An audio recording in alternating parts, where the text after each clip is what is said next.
नमस्कार दोस्तों, जय हिंद। स्वागत है आपका हमारे educational channel Satya online study पर। हिंदी एमसीक्यू की यह क्लास है, जैसा कि आपके सामने लिखा हुआ है। जो लेखपाल यूपीएससी यूपीएससी का कोई भी एग्जाम, वीडियो हो, बीईओ, एनी अदर एग्जाम जिसमें भी हिंदी आती है, सभी के लिए महत्वपूर्ण है। तो क्लास करने से पहले अगर आप लोग पहली बार आए हुए हैं तो चैनल को सब्सक्राइब कर लीजिए, बेल आइकन क्लिक कर लीजिए ताकि आने वाली नोटिफिकेशंस आपको मिल जाए दोस्तों। तो चलते हैं आज के मोटिवेशनल कोट पर। अगर आप हार नहीं मानते तो आपको यही जिद आपको एक दिन सफल बनाकर रहेगी। कहता कि अगर आप हार नहीं मानते हैं तो आपकी यही जिद आपको एक दिन सफल बनाकर रहेगी। दोस्तों, अगर आपने ठान लिया कि हमें जीतना है जीतना है जीतना, तो आप जीत के रहेंगे। हमें कोई भी एग्जाम हो, लेखपाल हो, आपको दरोगा बनना है, लेखपाल बनना है, कुछ भी बनना है, अगर आपने ठान लिया कि हमको बनना, तो आज नहीं तो 1 साल बाद, 2 साल बाद, 4 साल बाद आप बन के दिखाएंगे वो। ठीक है, तो हार नहीं मानना है, लगातार मेहनत करना है, डिमोटिवेट नहीं होना कि लॉकडाउन चल रहा भी एग्जाम्स नहीं होंगे। कोई दिक्कत नहीं, तैयारी करते रहिए, तैयारी हो जाएगी, वैकेंसी आएगी, ज्वाइनिंग लीजिएगा, शानदार जिंदगी जिए। ठीक है, चलते हैं आज के क्वेश्चन पे। पहला क्वेश्चन है, वाक्य के अशुद्ध भाग का चयन कीजिए। किसका? वाक्य के अशुद्ध भाग का चयन कीजिए। इसमें से वाक्य का अशुद्ध भाग बताना। जैसे कहता है कि समय का सदुपयोग द्वारा मनुष्य देवता बन जाता है। ऐसे क्वेश्चंस कैसे करते हैं मैं बताता हूं। ऐसे क्वेश्चन आप पढ़ेंगे, ठीक है। पहली बात तो आपको नॉर्मल ज्ञान होगा ही, जो साधारण ज्ञान होता है। उसके बाद नहीं भी मान लीजिए कहीं डिस्टर्बेंस हो रहा, आप बोल के देखिए कहीं से वाक्य डिस्टर्ब होगा। जैसे यहाँ पढ़िए, समय का सदुपयोग द्वारा मनुष्य देवता, तो यहाँ तक तो सही है सब। क्या समय का नहीं, एक बार फिर बोल के देखिए, समय का सदुपयोग, समय क्या है, क्या है, समय के सदुपयोग द्वारा मनुष्य देवता बन जाता है दोस्तों। ठीक है, तो ऑप्शन नंबर ए बिल्कुल सही आंसर हो जाए, इसमें अशुद्धि है। नेक्स्ट, यह भी सेम प्रोसेस है, तुमने अपनी स्वेच्छा से यह काम किया है या फिर कोई त्रुटि नहीं। दोस्तों, इसमें भी वही प्रोसेस लगाना है, लेकिन जब ऐसे क्वेश्चन आ जाते हैं कि हमें इसमें से कुछ ना कुछ काटना होता है, वैसे कुछ क्वेश्चन में होता है काट के ऐड करना पड़ता है, यहाँ नहीं ये होगा, वहाँ समझ में आता है। ऐसे क्वेश्चन कभी कभी टिपिकल बन जाते हैं। ठीक है, तो तुमने अपनी स्वेच्छा, अब स्वेच्छा क्या है? अपनी स्वेच्छा, अपनी इच्छा, खुद की इच्छा। अपनी क्या है? अपनी स्वेच्छा। ये क्या, अपनी भी और स्वेच्छा भी साथ में काम नहीं कर सकते, दोनों अपनी साथ में नहीं आ सकते। तो यहाँ से मुझे अपना काटना पड़ेगा। ठीक है, अब अगर मान लीजिए आपने स्वेच्छा काटा, सपोज दैट आपने स्वेच्छा काटा, तो क्या पढ़ोगे कि तुमने अपनी से यह काम किया, वाक्य बन ही नहीं रहा है। फिर से देखते हैं, अगर आपने अपनी काटा, तुमने स्वेच्छा से यह काम किया, पूरा वाक्य बन रहा है, तो क्या सही हो जाएगा? पूरा सही हो जाएगा। ऑप्शन नंबर ए में फॉल्ट है दोस्तों। ठीक है, नेक्स्ट, रंग भवन के सर्वाधिक उपयुक्त अर्थ का चयन कीजिए। जो हमारा रंग भवन है उसका सर्वाधिक उपयुक्त अर्थ क्या होगा? ठीक है, रंगा हुआ भवन या रंग बनाने कारखाना या फिर नाट्यगृह या नोटा। भैया रंग बनाने कारखाना नहीं गया, कट गया, नोटा नहीं कट गया, क्योंकि मुझे पता है इसमें आंसर है, आपको पता है इसमें आंसर लिखा हुआ है। ठीक है, तो चलिए देखते हैं आंसर क्या हो जाएगा। इसका ऑप्शन नंबर हो जाएगा सी, नाट्यगृह। नाट्यगृह जो है वह जहाँ नाटक का मंचन किया जाता है दोस्तों। ठीक है, नेक्स्ट, प्रतिघात के सर्वाधिक उपयुक्त अर्थ का चयन कीजिए। प्रतिघात के अर्थ का चयन कीजिए, करना कि चोट के बदले चोट, या भारी चोट, या हत्या, या फिर उल्टे हाथ से चोट। क्या होगा दोस्तों, बताना है। देखो, प्रतिघात का मतलब होता है चोट के बदले चोट। एक दो मैं यहाँ पर बता दीजिए, जैसे प्रतिशोध क्या होता है? किसी से बदला लेना। आतंक का अर्थ क्रूरता से उत्पन्न स्थिति। ठीक है, तो ये सारी चीज़ें बनती हैं। ऑप्शन नंबर ए सही हो जाएगा। नेक्स्ट, ले चला साथ में तुझको कनक ज्यों भिक्षुक लेकर छोड़ झनक में। ठीक है, ठीक है, तो यहाँ पे देखना कि ले चला साथ में तुझे कनक ज्यों भिक्षुक लेकर छोड़ झनक में। तो यहाँ पे आंसर बताना है दोस्तों कि इसमें से अलंकार क्या होगा। आप यहाँ पे देख रहे होंगे, देखो हर चीज़ का एक तोड़ होता है, तो यहाँ भी एक तोड़ क्या है, देखो ज्यों। मैंने कई बार बताया है, मनु मनो मानहु, जनो जनु जानहु और ज्यों, ये शब्द आते हैं तो आप बिना कुछ सोचे, बिना कुछ समझे आपको उत्प्रेक्षा अलंकार लगाना है। कौन सा लगाना है? उत्प्रेक्षा अलंकार। अगर मैं परिभाषा की बात करूँ तो क्या हुआ, जिस शब्द में उपमेय में उपमान का संदेह किया जाए वह उत्प्रेक्षा अलंकार होता है।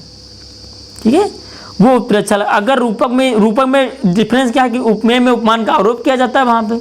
ठीक है, रूपक में सम सा सरी से समान आते हैं। यहाँ पे जनुमान, जनु जनु जानहु और मनु मनहु मानो, ये आता है। ज्यों आता है, तो जो मिला आपको तो सीधा उत्प्रेक्षा लगाना है। नेक्स्ट, बहुत गर्मी है, रिकॉर्डिंग की वजह से मैं पंखे नहीं चला पा रहा हूँ, ठीक है ना, मेरा कूलर चल रहा है और गर्मी बहुत ज़्यादा है दोस्तों। तो आपके लिए इस गर्मी में भी इतनी मेहनत, तो सपोर्ट कीजिएगा। अच्छा लगे तो लाइक कमेंट एंड शेयर जरूर करेगा, ठीक है। क्वेश्चन नंबर 6, निस्दिन बरसत नयन हमारे पंक्ति में किस रस का वर्णन है दोस्तों? बताना है। वीर, भयानक, वात्सल्य, श्रृंगार। दोस्तों आप जानते होंगे कि हमारे, ठीक है, तो इसमें दोस्तों क्या होगा, श्रृंगार रसों का, ये तो सही है। लेकिन अगर यहाँ पे पूछ लेता, देखा देता कि संयोग श्रृंगार या फिर वियोग श्रृंगार, तो क्या होता है दोस्तों? दो में से, ठीक है, दो में से चुनना है। निस्दिन बरसत नैन, नैन कब बरसेंगे? जब सामने होगा, जब मेरे पास होगा, नहीं तब तो नहीं बरसेंगे। नैन तभी बरसेंगे जब हम उसकी यादों में होंगे। वो दूर होगी, हम इधर होंगे, वो दूर होगी, हम कहीं और होंगे। यादों में होंगे, फोटो में देख के हमारी नैन बरसते हैं, उसकी यादों में नैन बरसते हैं दोस्तों। तो क्या होगा? वियोग ही तो हुआ, ठीक है। नेक्स्ट, कोई बच्चा नहीं खेलेगा, कोई बच्चा नहीं खेलेगा। शब्द, रेखांकित शब्द क्या है? रेखांकित क्या है? इसमें कोई रेखांकित है, तो कोई क्या है? परिणामवाचक है, गुणवाचक, सार्वनामिक या फिर संख्यावाचक। देखो संख्यावाचक कर दिया, क्योंकि संख्या कोई बात नहीं है, 5, 6, 7, 8, 9 ऐसी कोई संख्या नहीं उत्पन्न यहाँ पे, ठीक है। तो दोस्तों मैं आपको बता देता हूँ, जो विशेषण होते हैं, जैसे यहाँ पे विशेषण की बात, विशेषता मूलतः 4 प्रकार के होते हैं। पहला सार्वनामिक होता है, जिसमें यह, वह, कोई, ऐसा, कैसा, जैसा। दूसरा होता है गुणवाचक, नया, पुराना, मीठा, लाल, गोल, चकोर, जिसमें गुण बताया जाए। उसके बाद आता है संख्या होता है, जिसमें संख्या का बोध हो, 1, 2, पहला, दूसरा, चारों, आठों, 5, 6, 7, 8, ऐसे 100, 200, 500। अगला आता है परिणामवाचक बोधक, ठीक, परिणामवाचक तो विशेषण, तो उसमें परिणाम 10 किलो, 50 किलो, बहुत, थोड़ा, बहुत अधिक, अल्प, ठीक है। तो ये सारी चीज़ें बनते हैं विशेषण। तो इसमें जो आप देखिए रंग मैंने बताया है कि यह, वह, कोई, ऐसा, कैसा, जैसा, ये सब सार्वनामिक विशेषण के अंतर्गत आते हैं। तो ऑप्शन नंबर सी सही हो जाएगा। नेक्स्ट, चौपाई के प्रत्येक चरण में कितनी मात्रा होती है दोस्तों? देखो छंद और अलंकार ये सब आपको याद करना पड़ेगा, ठीक है, एक बार तैयार करना पड़ेगा। देखो चौपाई से 2-3 क्वेश्चन बनते हैं। पहला, तो ये कैसा है? तो यह क्या है? एक सममात्रिक छंद है, सममात्रिक छंद है, पहला। दूसरा, कितने चरण होते हैं? 4 चरण होते हैं, पहला, दूसरा, ठीक है। और प्रत्येक चरण में कितनी मात्राएं होती हैं? 16, 16, 16, 16, चारों चरण में बराबर मात्राएं होती हैं। तो ऑप्शन नंबर सी बिल्कुल सही आंसर हो जाएगा, ठीक है। नेक्स्ट, वीर रस का स्थायी भाव क्या होगा? रति, हास्य, उत्साह और क्रोध। रति पता है आपको किसका आता है? रति होता है श्रृंगार का, ठीक है। हास्य किसका होगा? हास्य रस का होगा। अब बच्चा हमारे पास उत्साह, क्रोध। देखो जो वीर पुरुष होते हैं ना, वो कभी क्रोध नहीं करते, कभी भी क्रोध नहीं करते। क्रोध किसका है दोस्तों? तो रौद्र का। बहुत लोग जिन्होंने नहीं पढ़ा होगा ना, वो यही लगाएंगे कि क्रोध होगा, लेकिन क्रोध नहीं है, ठीक है, क्रोध नहीं है, क्योंकि वीर कभी क्रोध नहीं करते। वो हमेशा युद्ध क्षेत्र में जाते हैं तो उत्साह से जाते हैं दोस्तों, ठीक है, तो हंसते हुए जाते हैं, ठीक है। ऑप्शन नंबर सी उत्साह बिल्कुल सही इसका आंसर हो जाएगा, ठीक है। नेक्स्ट, उपकार का विलोम शब्द क्या होगा? बताना है आपको। उपकार की बात कर रहा है, उपकार का विलोम क्या होगा? उपकार का जो विलोम हो जाएगा दोस्तों, वह हो जाएगा अपकार। क्या हो जाएगा? अपकार, ठीक है। नेक्स्ट, अनिवार्य का विलोम क्या हो जाएगा? अपरिहार। वैकल्पिक या ऐच्छिक, आपको पता होगा वैकल्पिक भी होता है, ऐच्छिक भी होता है, ठीक है, या बी और सी दोनों होते हैं। आप सब्जेक्ट चुनते होंगे ना, तो कहीं होता है वैकल्पिक, कहीं होता है सब वैकल्पिक। आप देख लीजिए, ये क्या है? ये तो वैकल्पिक ही तो, ये ऑब्जेक्टिव यानी वैकल्पिक ही तो है। तो वैकल्पिक या ऐच्छिक, इसका आंसर दोनों हो जाएगा दोस्तों, ठीक है। ऑप्शन नंबर डी बिल्कुल सही आंसर हो जाएगा। नेक्स्ट, रूपांतरण का संधि विच्छेद क्या होगा? रूपांतरण का संधि विच्छेद क्या होगा दोस्तों? यहाँ पे बताना है। पहली बात तो संधि में बात कर लूँ तो आपको बता देता हूँ, इसमें क्या है? इसमें दीर्घ स्वर संधि है, ठीक है। कौन सा है? दीर्घ स्वर संधि है दोस्तों। और उसके बाद इसका जो आंसर हो जाएगा ऑप्शन नंबर बी, रूप प्लस अंतरण हो जाएगा, ठीक है। नेक्स्ट, पौ प्लस अन को संधियुक्त करने पर क्या रूप होगा? देखो यहाँ पे थोड़ा सा कंफ्यूजन होता है जब मुझे पौ प्लस अन और पो प्लस अन आता है, ठीक है। दोनों यहाँ पे बनते हैं, दोनों में काफ़ी डिफरेंस होता है। उसी प्रकार से नयन आता है। देखो कुछ मैं शब्द लिखे दे रहा हूँ, ये इंपॉर्टेंट इसलिए मैं लिखे, नय प्लस अन बराबर क्या हो जाएगा, नयन हो जाएगा। उसी प्रकार से नए प्लस अन अगर हम लिखते हैं, ठीक है, सॉरी नए प्लस इका लिखेंगे तो क्या हो जाएगा, नायिका हो जाएगा, ठीक है। और उसके बाद देखो यहाँ पे जो मुख्य बातें जो मैं बताना चाहता हूँ वो होता है डिफरेंस। पो प्लस अगर अन आता है तो ये हो जाएगा पवन, ठीक, ये कौन हो जाएगा, पवन। लेकिन अगर पौ प्लस अन आ जाएगा तो हो जाएगा क्या, पावन दोस्तों, क्या हो जाएगा, पावन। इसमें कौन सी संधि, इसमें होगी अयादि संधि, ठीक, इसमें अयादि संधि है, ठीक है। नेक्स्ट, संकर शब्द का क्या अर्थ है दोस्तों, बताना है संकर शब्द का क्या अर्थ होता है, ठीक है। पहली बात, संकर आपने सुना होगा, संकर संकर मिलकर ऐसे निकाल दीजिए इसको, संकर मिलकर, तो दो भाषाओं के शब्दों से मिलकर बना शब्द संकर शब्द कहलाता है। अब जैसे पानदान, रेलगाड़ी, रेल इंग्लिश है, इसी प्रकार की गाड़ी अलग है, सीलबंद, छायादार इत्यादि प्रयोग इत्यादि शब्द होते हैं, ठीक। नेक्स्ट, लवण का तद्भव क्या होगा, इसमें तद्भव में आप हलंत लगा लीजिएगा। लवण का तद्भव क्या हो जाएगा, ठीक है, तो जो लवण का तद्भव हो जाएगा, आपको देखा, आपने आंसर यहाँ देखा होगा, आपने सोच रखा होगा नमक, नहीं, नमक जो है, नमक तो तत्सम ही है, नमक तत्सम ही है, नमक का हो जाएगा क्या, इसका हो जाएगा आंसर नोन हो जाएगा। अब लवंग का तद्भव क्या हो जाएगा, लौंग हो जाएगा, लवंग तत्सम है, ठीक है। नेक्स्ट, निम्न में से कौन सी बोली सामान्यतः उत्तर प्रदेश में नहीं बोली जाती है, इनमें से कौन सी बोली है जो उत्तर प्रदेश में नहीं बोली जाती है, ठीक है। तो देखो यहाँ पे मैं देख लेता हूँ, जैसे अवधि हुआ तो अवधि का जो क्षेत्र आता है लखनऊ हो जाएगा इसमें, ठीक है, इलाहाबाद यानी प्रयागराज हो जाएगी इसमें, ठीक है, प्रयागराज, फतेहपुर, मिर्ज़ापुर, बाराबंकी, अपना अयोध्या, ठीक, ये पूरा क्षेत्र आ जाता है, ठीक है। ब्रज में कौन सा आएगा दोस्तों, तो ब्रज भाषा मथुरा, आगरा, अलीगढ़, मैनपुरी, एटा, बरेली, ये सारे आ जाते हैं।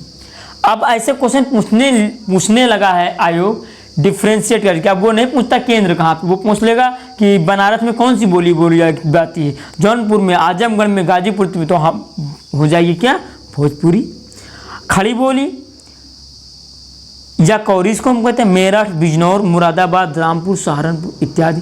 मैथिली बात करते हैं दरभंगा, मधुबनी, मुंगेर, पूर्णिमा। मैथिली क्या बताया मैंने, दरभंगा, मधुबनी, मुंगेर, पूर्णिमा। मधुबनी से मान लीजिए दरभंगा, मुंगेर, पूर्णिमा आपको नहीं पता, आपको मधुबनी पता है, मधुबनी कहाँ का, बिहार का है, मधुबनी कला बिहार की GI टैग के अंतर्गत आती है, तो आंसर क्या हो जाएगा, ऑप्शन नंबर सी हो जाएगा।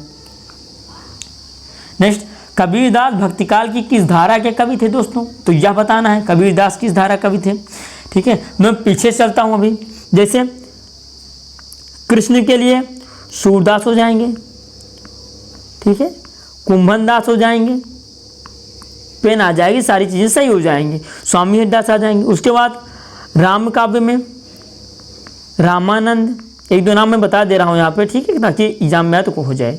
उसके बाद तुलसीदास, उसके बाद केशवदास, नरहरिदास, ठीक है, तो ये सारे बनते हैं। उसके बाद सूफी काव्य में या प्रेम काव्य, सूफी काव्य कहिए, मुल्ला दाऊद, कुतुबुन, जायसी, नंददास, और इसका आंसर क्या हो जाएगा, संत काव्य। इनके साथ रैदास हैं, नानक देव हैं, मौलूक दास हैं इत्यादि व्यक्ति हैं, ठीक है। नेक्स्ट, निम्न में से कौन सी प्रेमचंद द्वारा लिखित नहीं है, ऐसे क्वेश्चन जब आते हैं तो हमें 3 आंसर पता होने चाहिए, 3 क्या, मुझे हमें चारों पता होने चाहिए, कम से कम 3 तो पता ही होना चाहिए ताकि हम आंसर निकाल सकें। तो देख लीजिए यहाँ पे, कायाकल्प किसकी है, कायाकल्प किसका है दोस्तों, एक मिनट जरा। तो 18वां क्वेश्चन हमारा दोस्तों क्या है कि इसमें से कौन सी प्रेमचंद जी द्वारा लिखित नहीं है, ठीक, ये बताना है। आप यहाँ देख रहे होंगे कायाकल्प, रंगभूमि और प्रेमाश्रय, ये तीनों प्रेमचंद जी ने लिखी है। उसके बाद जो जय पराजय है, ठीक है, जय पराजय इनके द्वारा नहीं लिखी गई है दोस्तों। कौन सी, जय पराजय, ऑप्शन नंबर बी बिल्कुल सही आंसर हो जाएगा, ठीक है। नेक्स्ट, गरीबों की सहायता करो, किसकी गरीबों की सहायता करो, गरीब शब्द क्या है, गरीब शब्द क्या है, विशेषण है, विशेष है, जातिवाचक संज्ञा या भाववाचक है, ठीक है। तो आपको बताना है इसमें गरीबवाचक, गरीब क्या है, गरीब क्या है, जातिवाचक संज्ञा, जात मतलब किसी संपूर्ण जाति का बोध कराती है, ठीक, जातिवाचक संज्ञा कहलाती है। ठीक है। नेक्स्ट, जो करेगा सो भरेगा, रेखांकित शब्द क्या क्या है, जो करेगा सो भरेगा, ठीक है। क्या इसमें से रेखांकित शब्द यह बताना है, तो आपको बता देते हैं, ठीक है। इसमें से ये जो है सर्वनाम ही श्योर है, क्योंकि जो क्या है सर्वनाम है, ठीक है। तो संबंध हो रहा है, जैसे देखो यहाँ पे जो सो, जो आया सो जाएगा, ऐसे जब बनते हैं ना जो, तो ये सब संबंध के अंतर्गत आते हैं। तो इसमें से क्या हो जाएगा, ऑप्शन नंबर सी संबंधवाचक सर्वनाम हो जाएगा, ठीक है। नेक्स्ट क्वेश्चन क्या है कि हमारा 21, मीरा ने आधा लीटर दूध पी लिया, में विशेषण क्या है, में विशेषण क्या है, यानी कि ये कौन सा विशेषण के अंतर्गत ये आएगा। मीरा ने आधा लीटर दूध पी लिया है, में विशेषण है, कौन सा विशेषण है आपको इसमें बताना है। देखो बात क्या कीजिए, आधा लीटर तो ना गुणवाचक हो जाएगा, ना संख्या हो जाएगा, ना सर्वनाम है, ये हो गया परिमाणवाचक, ठीक है। नेक्स्ट, मेधावी का पर्यायवाची बताना है, इसमें कौन सा मेधावी का, निष्ठावान, विद्वान, विचारशील या प्रतिभाशाली। यहाँ मैंने लिख भी दिए हैं, तो मेधावी देख लो, तीसरी बुद्धि, मेधावान, बुद्धिमानी, अक्लमक और प्रतिभाशाली। प्रतिभाशाली आ गया ना इसमें, तो क्या हो जाएगा प्रतिभाशाली। उसके बाद विद्वान का पंडित, कोविंद यानी रामनाथ, अगर पूछ ले कि हमारे राष्ट्रपति रामनाथ कोविंद या फिर कोविद का पूछ लेता अर्थ क्या है, तो विद्वान हो जाएगा। उसके बाद और क्या है, धीर, सुधी, मनीषी, निष्ठावान में आस्थावान, श्रद्धावान आदि हैं। ब्राह्मण में भूदेव, विप्र, महीदेव, भूमिसुर, भूमिदेव इत्यादि आ जाते हैं, ठीक है। नेक्स्ट, निम्न में से वृक्ष का पर्यायवाची नहीं है। ऐसे क्वेश्चन में थोड़ा समस्या होती है, ऐसे क्वेश्चन में हमें चारों याद करने होते हैं, मिनिमम 3 तो याद होने चाहिए, 3 तो याद होनी चाहिए, ठीक है।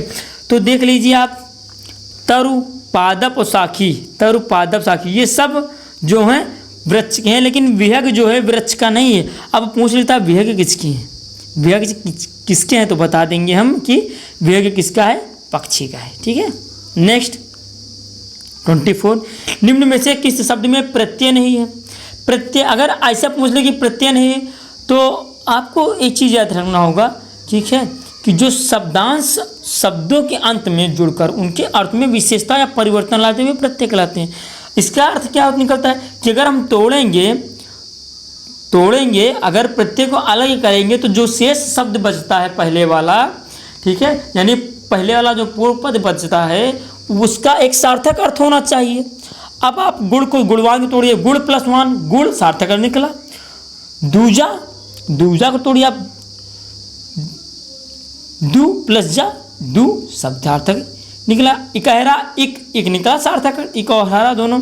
दुबला में बला हटाइए आप, दू, देखो दुबला को आप तोड़िए, 1 मिनट, दुबला को आप तोड़िए, दुबला है, दुबला को आप तोड़िए, दू प्लस बला।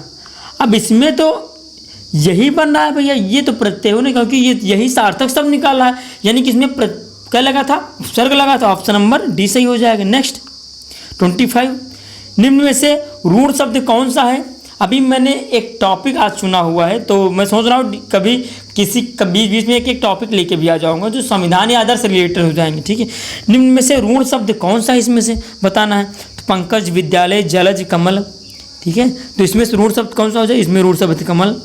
आज का जो हमारा 1 मिनट टॉपिक है, देखो मौलिक कर्तव्य, मौलिक कर्तव्य के बारे में मैंने एक पेज में सारी बातें समेटने की प्रयास किया है, ठीक है। इसमें आप सभी 11 मौलिक कर्तव्य देख सकते हैं, जिसमें 11वां कब जोड़ा गया, माता पिता द्वारा 6-14 उसके बच्चों की प्राथमिक शिक्षा 86वां संविधान संशोधन 2002 में जोड़ा गया है दोस्तों, ठीक है। तो यहाँ पे इसकी पूरी बातें, ये कहाँ पे है, भाग 4 का है, अनुच्छेद 51 का के अंतर्गत है, ठीक है। पहले 10 कर्तव्य जोड़े गए कब, 42वें संविधान संशोधन 1976 के द्वारा।